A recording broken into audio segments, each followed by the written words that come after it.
Census ২০২৭ শুধু একটা লোকগণনার programme নয়, এটা ভারতের গণতন্ত্রের কাঠামোয় একটা বড় টার্নিং পয়েন্ট। এই সেন্সাস হবে পুরোপুরি ডিজিটাল, ফলে ডেটা প্রসেসিং দ্রুত হবে এবং সম্ভবত ২০২৯ সালের নির্বাচন নতুন সংসদীয় মানচিত্র অনুযায়ী হবে।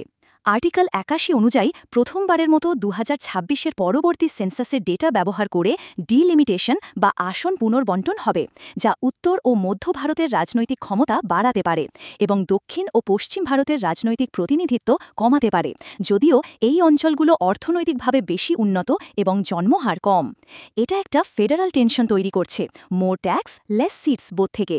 এর সাথে যুক্ত হচ্ছে একটি সম্পূর্ণ জাতিভিত্তিক গণনা, কাস্ট সেন্সাস, ১৯৩১ সালের পর প্রথমবার, যা জাতিভিত্তিক রাজনীতি এবং ৫০% সংরক্ষণের সীমা নিয়ে নতুন রাজনৈতিক দাবির ঝড় তুলতে পারে।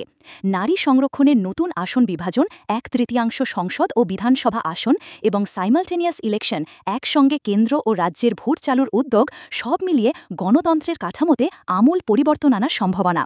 একই সময়ে 16th ফাইন্যান্স কমিশন ২০২৬-৩১ তার রাজস্ব বণ্টনের রিপোর্ট দেবে, যেখানে কোন রাজ্য কত পাবে সেই হিসাবও জনসংখ্যার ওপর নির্ভর করতে পারে।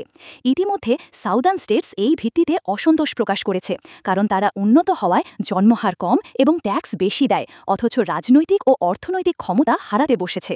এই পুরো প্রক্রিয়াকে চালনা করছে রাজনৈতিক দলগুলোর নিজস্ব লক্ষ্য। বিজেপি জাতীয় পরিচয় ও সমতাভিত্তিক রাজনীতির মাধ্যমে এক ধরনের পপুলেশন ড্রিভেন রিডিস্ট্রিবিউশন করতে চায়, যাতে তারা উত্তর ভারতীয় ভোট ব্যাংক মজবুত করতে পারে।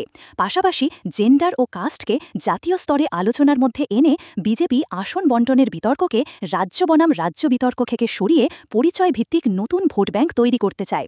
কংগ্রেস ও বামপন্থীরা জাতি ও আঞ্চলিকতা নিয়ে নতুন মেরুকরণে নিজেদের ভূমিকা তৈরি করতে চাইছে, কিন্তু তারা এখনও সংগঠিতভাবে এই দাবির নেতৃত্বে আসতে পারেনি। এক কথায়, সেন্সাস ২০২৭ শুধুই মানুষের সংখ্যাগণনা নয়, এটা ভারতবর্ষের রাজনৈতিক ভবিষ্যৎ, প্রতিনিধি কাঠামো আর জাতি ও রাজনীতির সংজ্ঞাকেই নতুন করে লিখতে চলেছে। এটা একটা সাইলেন্ট রেভলিউশন, যার প্রভাব হয়তো আগামীর ভারতের সাংবিধানিক ভারসাম্য, কেন্দ্র রাজ্য সম্পর্ক এবং সামাজিক ন্যায় বিচারের ধারণাকেই আমূল বদলে দেবে।